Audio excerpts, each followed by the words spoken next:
Here I have Hyundai i30 and let me show you how to change the guidance volume settings in this car.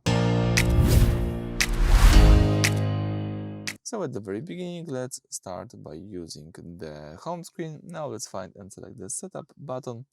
From the following list, let's choose here the sound, as you can see right here. Afterwards, let's use the left menu and select here the driving guidance. Now select the first option, which is the guidance volume, and here you can change a few things. The beeping, as you can see, you can mute it or make it louder. Navigation guidance. Guidance will be at this volume. You can test Guidance it. will be at this volume. Let me leave it on Guidance 16. will be at this volume. Navigation alerts.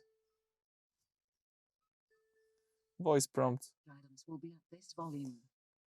So Guidance it's will be at this quite volume. nice that you can choose Guidance will be at this volume. different volumes of those settings. Ringtone.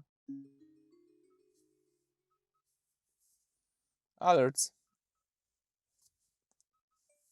And you can bring back the default values if you would like to, just by tapping the default.